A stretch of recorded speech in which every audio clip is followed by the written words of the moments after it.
Welcome home. We are WNST, Towson, Baltimore, and Baltimore Positive. We will be at Fadley's on Friday. We were at Fadley's last Friday. Had such a great conversation there with a fellow that owns a guy named Mark that owns medium rare. So make sure you hear that this week. We have the Preakness race, the Preakness Stakes being run this week. Bob Baffert will be here. Lots and lots. Larry Colmus, pride of Mount St. Joe, with all due respect to Jim Schwartz and Chris Pica. He'll be here this week. And we're going to run some races this week, but we also have some baseball going on, and the Orioles are home all week long. Luke Jones has spent his weekend at Oriole Park at Camden Yards. He was not in the sky chasing the Northern Lights like some of us were, but of course my press pass is under review. They let you in, so there you are, seeing the defending National League champion Arizona Diamondbacks. Dude, I gotta be honest with you. We talked a little bit on Friday. We had a crab cake down at Fadley's. We talked last week, preview the series.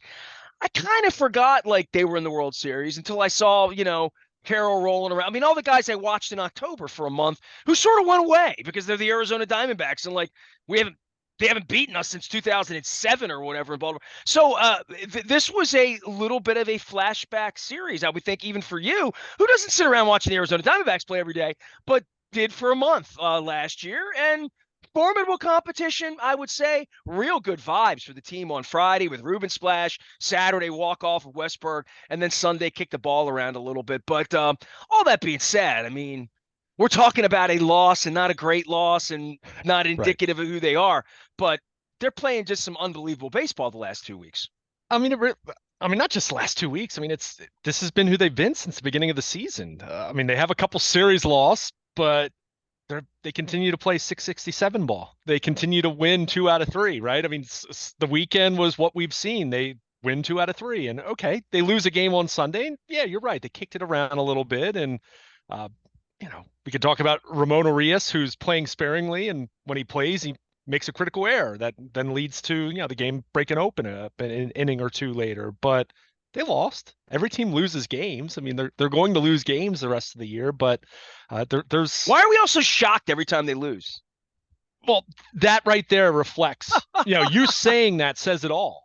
That this team is really good. And they need to be really good because the New York Yankees continue to be really good and they continue to win and they're right on their heels. But beyond that, which we'll continue to talk about that for the weeks and the months ahead, I assume. And I remember a time when the Yankees would be a game behind and would just outspend you and go get their Scherzer, Verlander, whatever they're going to get. Ed Whitson, for crying out loud. That's how old I am. But that's not really the case this year, where they're destined to improve and destined to have the money to spend and destined to have the depth in their organization. That, if the big bad wolf is coming to get them with the Yankees, this is a lot of young guys that have either failed here or got hurt. There's a lot of things that could go wrong for there to be distance here. But the Orioles feel like they're the more pliable franchise of the two between now and, let's say, August 1st, when you can augment your team.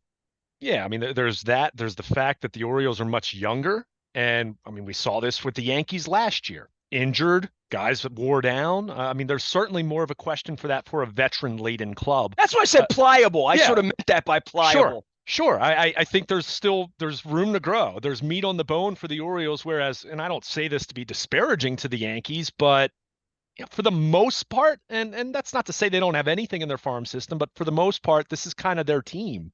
And to your point, are they going to be able to go out and acquire a piece that, if they say, okay, we'll add payroll, but how are you going to go get that in the middle of the season? But the point is, well, it becomes a little bit of a bidding war, whether it's they're going to get this player or we're going to get that player. And that's the way it was when Angelos and Steinbrenner were fighting over David Wells in 1996 or whomever it was, that we could never compete in that place. I think it's the other way around this time. Yeah, I also think you have to be really careful doing that. That's also how the Orioles landed Albert Bell. And we saw how great that worked out for them in terms of what they were on the field and what he was. So there's some of that, and there'll be plenty of time to talk about that. I mean, we're still a couple months away from the trade deadline, but in the meantime, this is a team that just continues to roll, continues to play good baseball. One thing that came to the forefront on Friday night and then repeated itself on Saturday, Craig Kimbrel, some middle ground with him, taken out of the closer's role for now, although I don't necessarily think that's permanent. I said all along, I never really would have treated Craig Kimbrel as my everyday closer anyway. I think you're much better off trying to match up and try to pass the baton a little bit in that regard. But he pitched well on Friday night in the seventh inning of a one-run game. It's not as though they relegated him to mop-up duty. And then he pitches the 11th inning in Saturday's win and pitched well there. Hit batter, but other But than this that, is a looked point good. where they're going to manage this, and he is a $13 million player. If his arm's not falling off, if he can get guys out, if it's about strikes, not necessarily his back or Yeah. issues like that, or being overworked, they can alleviate a lot of that. They can't make him throw strikes, but they can at least make sure when they put them out there that they're giving him a chance to succeed, which is going to look different than Batista, which is take the ball, throw it, take the ball, throw it, and then his arm falls off.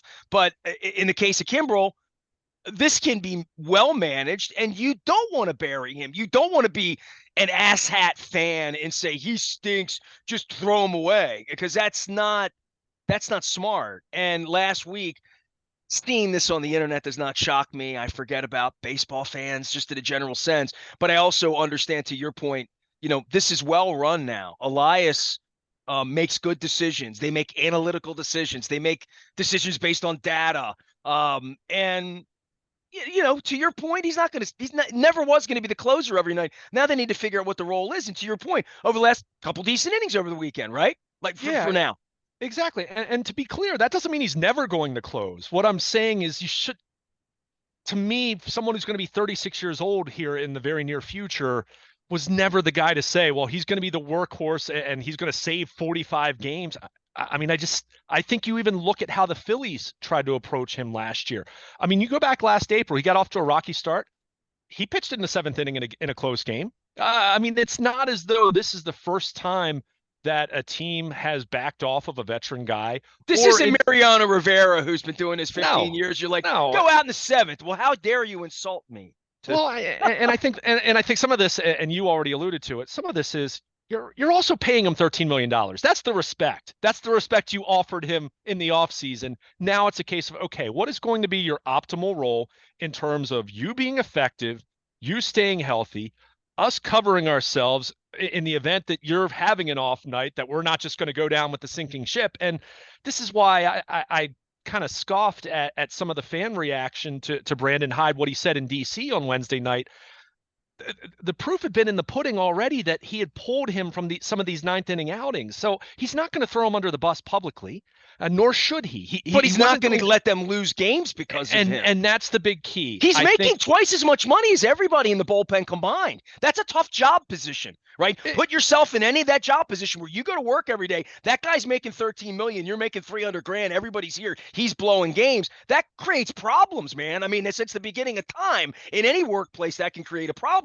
But all that being said, he's making $13 million a year, and we need to count on him, but you can't let him lose games in a pennant race. Like, this is different than any other Oriole year because the Yankees are there, and every night they have to win. They're expected to win. We weren't talking like this for the last 25 years, really. right. But at the same time, that can be a potential problem. But let's face it, there isn't exactly a litany of established arms in the bullpen. It's not as though you have some other team's former closer setting up for you in the eighth inning, watching Craig Kimbrel then close games. So, I mean, the reality is, if anyone has anything to say, it's like, guy's fifth on the career saves list. Let's take a step back. And I think that was part of the message over the last several days when you asked any other guys in that bullpen, like Cano, for example. He was asked on Friday night after he saved the game and Kimbrel pitched in the seventh, through his interpreter, he said, look, I mean, we all go through some time periods where we're not as effective, and we all go through that. And he alluded to the fact that some of the struggles he went through big time a couple years ago, even before he arrived in Baltimore. So there's always going to be some of that. But I think what we found over the weekend, and again, we'll see how this is going to evolve, is the Orioles finding some middle ground here and saying, look, we still value you. We still brought you in a 3-2 game in the seventh inning on Friday night. That doesn't mean that's going to be your role moving forward,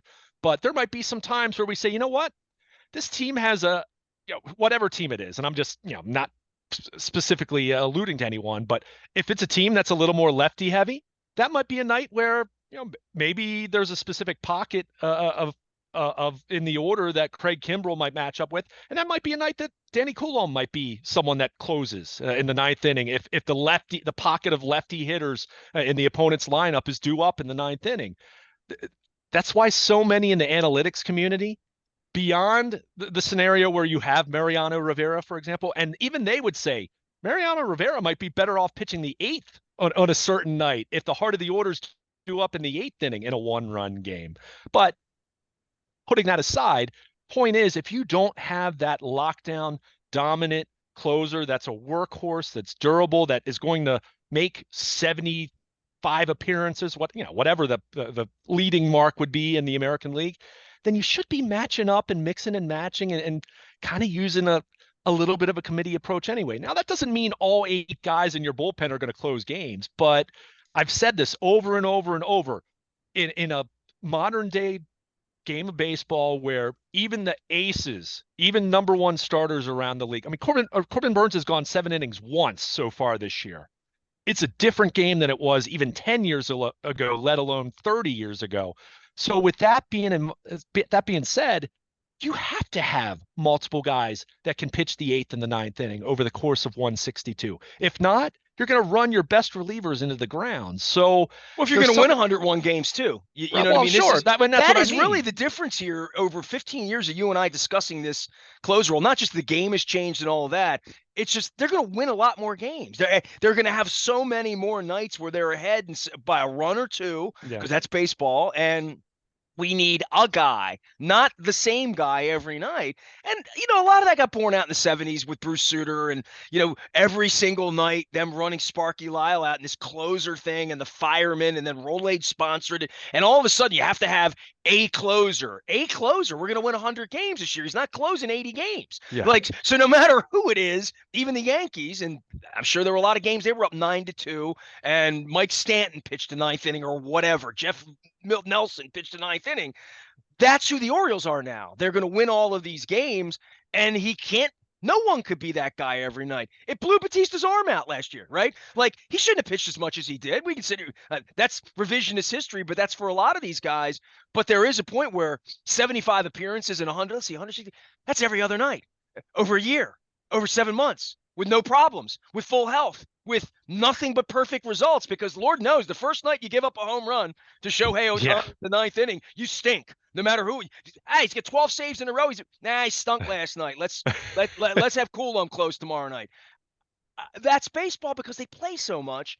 And some folks around here aren't used to that because we haven't won a whole lot, right? And in a general sense, I mean, we have young enough people around here. They haven't seen anything in regard to baseball, but have strong opinions about what they read online. But the opinion is, this is a 36-year-old guy. And when you were talking about picking spots and all this stuff, you know what I would compare it to?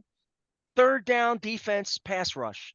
When you're signing a 36-year-old closer, you're signing Dwight Freeney at the end. You're signing Terrell Suggs at the end. You're signing Elvis Dumervil. Any of these guys, we say, he's not a 75-down snap guy. He's going to be 25 downs on third down in the perfect situation, and we're going to nurse him up, and we don't need Kimbrel pitching more than 3 days a week.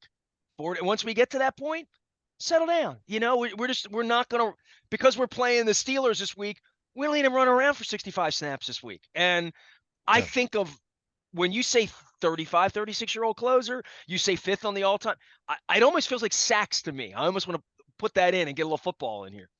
I mean, it speaks to also understanding who the player is. Let's be very clear, Nestor. Craig Kimbrel just had an awful stretch. I mean, he had a 5-game stretch where he didn't finish the 9th inning 4 times. I mean, he was taken out because he was that ineffective. So fan reaction or media reaction to that, there's concern was fair, but also for me, it was also understanding what this guy has been. And some of this might be that people would question and say, why'd you throw $13 million at a 35-year-old closer who, go look at his last 6 or 7 years. Just look at the ERA over the last 7 years. It's been very up and down. I mean, some years where the season ERA just looks, ooh, is he washed? Is he done?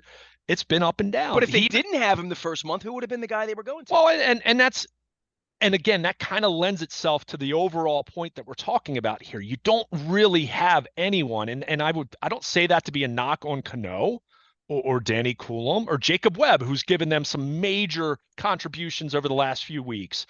But you don't have that lockdown guy. You don't have that elite Edwin Diaz kind of guy in today's game where you say, well, he's the ninth inning, no questions asked. They had that in Batista. I don't know if he was necessarily overused. Guys break. I mean, we see pitchers babied all the time that still get hurt, right? I mean, it's a violent, unnatural act on the UCL, on the elbow and the shoulder. And What guys night get does hurt. Kyle Bradish go this week? We'll see that in action every night, right? Yeah, yeah, we'll be holding our breath again. It's looked good so far, stuff wise, but we'll be holding our breath again. So, Grayson Rodriguez has now thrown a couple bullpens. Looks like he could be activated here in the near future. What's that going to look like with his shoulders? So the point is, and whether you're talking starters or relievers, you need as much depth as possible, and you have to be able to pass the baton as much as possible, unless you have such a dominant team. And look, the Orioles have a very dominant team relative to the rest of baseball, but they still play plenty of close games. So unless you're winning 9-1 every night, then if you're doing that, then you're the greatest team of all time potentially. But unless you're doing that, then yeah, you're going to have to use different bullpen arms. And in this day, even with the starting rotation that's pitched as well as the Orioles have over the last few weeks, and let's face it, their rotation's been really good.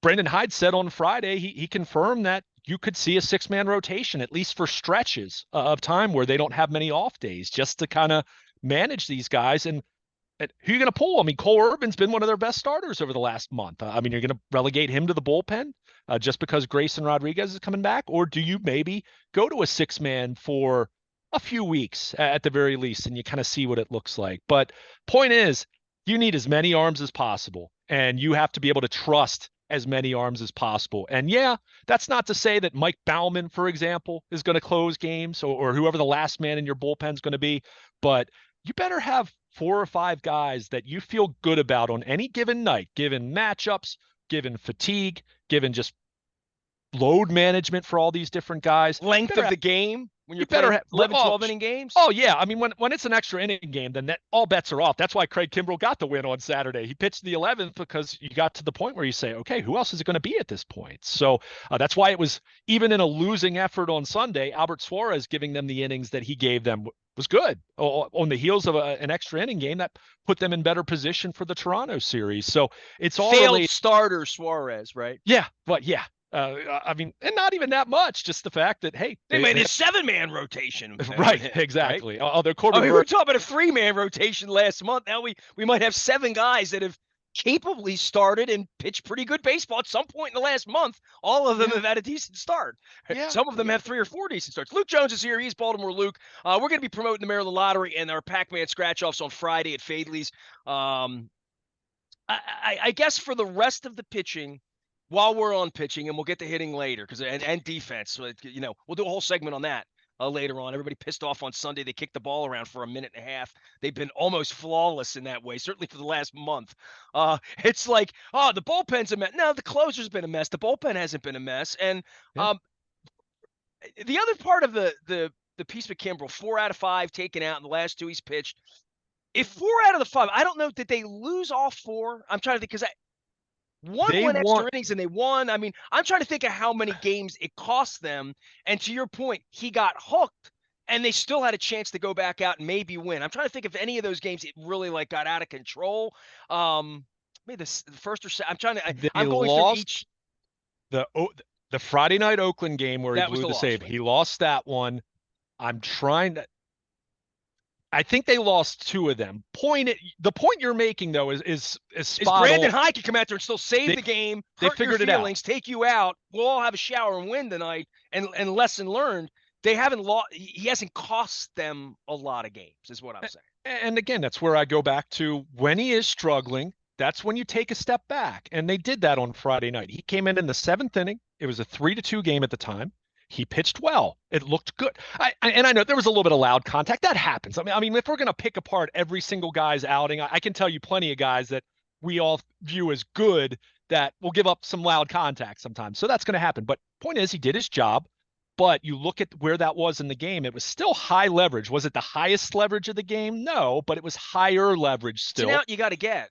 It's that, but it also left the Orioles more outs. if that goes sideways at that point, you still have other relievers you've yet to use that you can bring in to try to put out the fire. And also, yes, you still have give your offense then 3 more ups to try to tie the game if he gave up 2 runs. So, that's what you have to do sometimes. I mean, you back off guys a little bit. That doesn't mean you bury them. That doesn't mean you're looking for a pound of flesh to embarrass the guy, despite how some people on the internet were talking about it.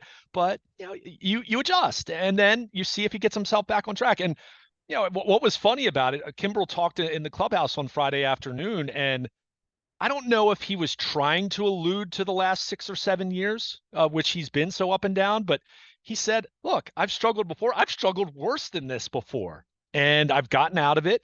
I, I take full accountability. I need to be better. I can't put my bull position that many times in a week. I take full responsibility for that. At the same time, I'm confident that I'm going to figure this out. I've been doing this a long time, but I got to go do it, and I got to make the adjustments. So, and his last 2 outings since he spoke, it's looked better. Now, that doesn't mean that it's going to look great against the Blue Jays. It doesn't mean it's going to look great against the Mariners. It doesn't mean he's going to be fine the rest of the year. I would venture to guess that even if Craig Kimbrel reels off a streak of scoreless outings here, he's going to struggle again at some other point this season, maybe multiple times, because again, that's kind of been who he has been in recent years.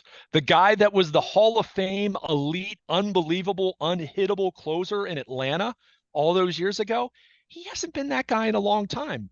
That said, that doesn't mean he can't still be effective. And this kind of goes to you use the pass rush analogy. The Justin Houston that we saw in Baltimore wasn't the Justin Houston in Kansas City where he was a Pro Bowl player, but he was still productive for them. He had some big games. He had some quieter games, but he was productive. Go down the list of veteran guys that they've used at different times. Sometimes they look amazing, and sometimes they even have an amazing year like Clowney did this past year. But other times it can be more modest. Other times they might look their age. They might look like a guy that you say, okay, he's not the guy that he was 7 years ago. This guy's a Hall of Famer, right? Yeah. I mean, he's 5th on the career saves list. You know what would make him a Hall of Famer? Closing Game 6 of the World Series that the Orioles win. I mean, it would help him, October, sure. Right? Like I was looking at his how much money he's made, $100 million, like all of that, Yeah. but he's only won one title, and it was 6 years ago now. I mean, 18. He got imported into that to win, and like he wants to win. You know what I mean? Like I don't know anything about him. I've been around plenty of 35-year-old closers back in the Lee Smith era and the Doug Jones era and all of that. But when you import a guy like that into this situation, this might be the best baseball team this guy's ever been on, and he's been on some really good baseball teams.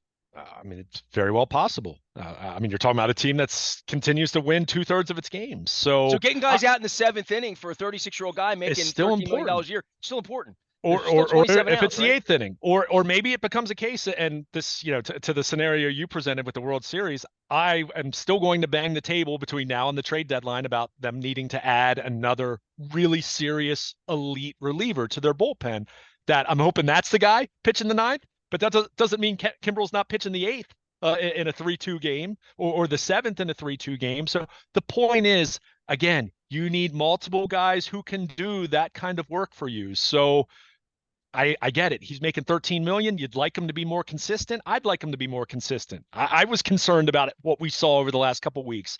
That doesn't mean you bury him. That certainly doesn't mean you're going to release him. I mean, especially with a $13 million salary. I mean, we're talking July or August. If he's terrible that entire time until then we're talking about that. So it was good to back off. They found some middle ground here. He contributed over the weekend. He looked better over the weekend, and we'll see how this looks. I think if Brandon Hyde has learned anything, these first 2 months with Craig Kimbrel, or month and a half, it hasn't even been 2 months. It's still early, despite what we think. He's seen that, okay, it's not Felix Bautista. I can't run him into the ground, throwing a lot of back-to-back days and 3 out of 4 days. That's probably not conducive for him or most guys, quite frankly. So I'm going to manage him there. And chances are, if I'm going to have him in a high leverage spot, I probably need to have someone behind him that isn't necessarily warming up from Jump Street, but they're stretching and they're going to be ready to go to start loosening if it looks like the bad Kimbrel's on the mound that night. I think Brandon Hyde, thinking about it in those terms, is very fair. right? So And we'll he see will how get it pulled plays out of out. more games, by the way, to your It's point. going to To happen, your right? point, he's going to go out and throw ball 1, ball 3, ball 7, and trouble's going to happen. And Hyde's going to say, I've seen this. I don't Yeah. care about your feelings. We're in a pennant race. It's a The one-run Phillies game. the Phillies did it last year. Go back and look. Now, granted, the Phillies also have some other really impressive arms in that bullpen. By the way, to your point, I'm glad you made the point. The Orioles haven't had a bullpen problem. It's been a ninth inning problem here recently with Craig Kimbrel specifically. Rest of their pens pitch well for them. I mean, okay, we could talk about guys like Ballman or Johan Ramirez, guys that have been on the back end, not the back end, the front end of the bullpen, I guess would be the better way to describe it. But in terms of Cano, Coulomb, uh, CNL Perez, Sunday aside, obviously was not good Sunday, but Jacob Webb's been so good for them. So it's not as though they're devoid of other options. They're just, they're not the established ninth inning elite option that Felix Bautista had become in just 2 years. So they were always going to miss him. And we saw how Brandon Hyde navigated last September with matching up and by committee. And okay, sometimes it was Cano, but sometimes it's Coulomb. Sometimes it might be Perez. We've seen Jacob Webb close a couple games here. I think for the time being, until, and I'm not saying they will, but if they go out and acquire an all-star closer, a younger Craig Kimbrel, for lack of a better description, uh, they should continue to proceed that way. Look at the matchups, look at how a team's lineup is constructed, and go from there. And if it's Cano one night, great. If it's Coulomb one night, great. If it's Jacob Webb one night, great. If it's Craig Kimbrel that night and he does the job, awesome. I just named four guys that you feel pretty good about overall. I guess, some people would argue about Kimbrel, fine. Although I'll remind everyone, he was excellent the first 3.5 weeks of the season, which is still a big percentage of the games they've played to this point. So, again, cooler heads need to prevail in these types of scenarios. Doesn't mean you can't be concerned. Doesn't mean that when Craig Kimbrel, when the bullpen door swings open and he's running through, that fans aren't going to be nervous. I understand that. There was plenty of nerves on Friday night, but at least it looked better. And I am applaud Brandon Hyde and the Orioles for finding a middle ground here. Back off him a little bit, but you didn't want to bury his confidence. You didn't want to embarrass him. You didn't want to relegate him to mop-up duties. I mean, we're not at that point yet. I mean, he hasn't, we're not talking about someone who's been bad for a week or for 6 weeks, So, this was a case of reset him a little bit, back off a little bit, leave yourself some options, leave yourself some outs. And, he was able to do the job and did the job Friday night and got the win in relief on Saturday. So, seems like that situation is at least calmed down a little bit, at least until the next time he comes in and he can't throw strikes, I suppose. All right, we'll talk pitching and defense, and we'll actually talk about all these wall bangers we have around here. Luke Jones has been covering baseball. He'll be there all week long.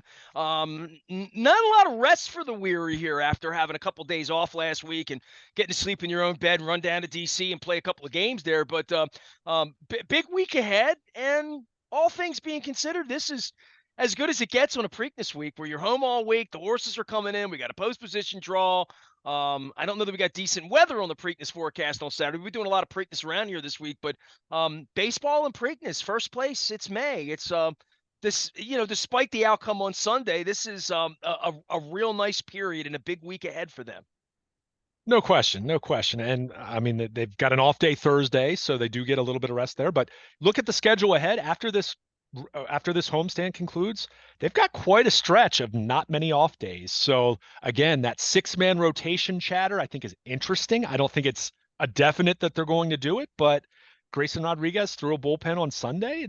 Sounds like he's doing well. Sounds like he's throwing all of his pitches. Sounds like he's close. I don't know if they'll send them out on one rehab start or saying, well, you haven't been sidelined that long. So, we'll see how it plays out. But in the meantime, this team has an opportunity against the Toronto Blue Jays, who, as much as the Orioles and Yankees have been impressive, the Blue Jays, very underwhelming, very disappointing to this point, especially considering how they were perceived just a couple years ago. So a chance to win another series against an AL East opponent and then finish up the homestand against Seattle over the weekend.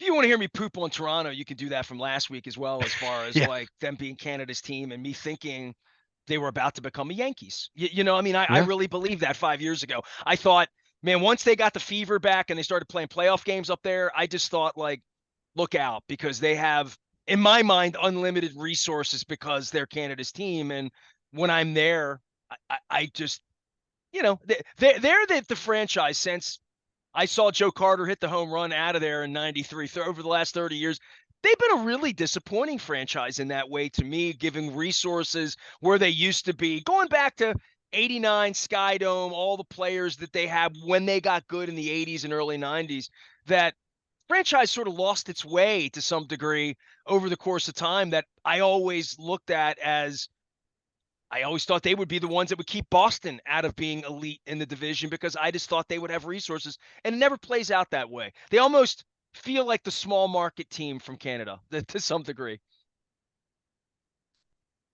I think you look at that team and they 3-4 years ago, what the Orioles are now, how the Orioles are perceived now, I think 3 or 4 years ago, there were a lot of people who thought the Blue Jays were going to become that. I mean, they had their stretch with Bautista and Edwin Encarnacion. They had some playoff teams. Bautista with the bat flip famously in the postseason, but that young core that they had, I think, was perceived similarly to how we view the Orioles right now. But hey, you can have prospects, you can have young talent, you can even have money to spend. You still have to go out between the lines and play, and you need to win games. And that's where the Blue Jays this year, and to a lesser extent, because they were in the postseason, but I think a lot of people thought they might become this dominant team. And that just hasn't happened for them, and it hasn't happened so far this year. So we'll see how they Cautionary tale. We're all expecting the Orioles just be in three go do World it. Series the next 5 years and win two of them. And it's not as easy as it looks keeping young. I mean, I remember Marcus Stroman was going to the Hall of Fame, right? Yeah, I mean, you got to go do it. Hey, he's had a good career, but he hasn't, and he didn't stay in Toronto long term, right? So, hey, you got to go do it. You got to capitalize. You got to strike while the iron is hot. That's why for the Orioles right now, who knows what's going to happen with Rutschman, Gunnar Henderson, all these guys. I mean, are they going to extend They some of feel them? like Orioles for life right now, right? Yeah, they always do until they're not anymore. So, I mean, the point is that they've got a phenomenal team on the field. They've got more on the way. You hope there's payroll flexibility and the potential to do some things on that front, but you still have to play between the lines, right? When first pitch at 6:35, I almost said 7:05, but it's 6:35 during the week now. First pitch, payroll and prospect ratings and all that stuff, none of that matters. You have to go out and win. And the Orioles, to their credit, they've done an excellent job of that now for going on close to 2 years. But in the meantime, the Blue Jays have been one of those teams that you would say has been the opposite. They've kind of gone the wrong direction. Not that they're totally out of it, but they have pretty clearly, along with Tampa Bay, been very underwhelming in the AL East thus far. Springtime at a pennant race in Baltimore. I'm wearing my Curio Wellness shirt here. We had Wendy Bronfon on last week. They have presented our 25th anniversary. I was chasing the Northern Lights over the weekend. You can follow me out on social media for that to see whether there was success or not. I'm inking a rather comedic piece. I think the John Buren piece in my 25th anniversary, where I did a tongue-in-cheek version in 1987 of failing miserably at doing television. I'm thinking about keeping that sort of theme of failing miserably and chasing the Northern Lights this weekend. But it all adds to the experience. It's all baked into the cake, even when you go to Spokane. He's Baltimore Luke. I am Nestor. We're very available individuals here all week long talking baseball. We're certainly going to get some football in here before it's all over with. And we got the Preakness in town this week. And Bob Baffert's going to be stopping by. Larry Colmus, some of the folks from NBC. Donna Brothers is going to be here talking about Mystic Dan shipping to Baltimore. And at least for a couple of days, we get to talk horse racing. I get to sound like I know what I'm talking about. I know a lot more about what I'm talking about than anybody else on the radio. I am Nestor. We are WNST, AM 1570, Towson, Baltimore. Down the stretch they come at Baltimore Positive.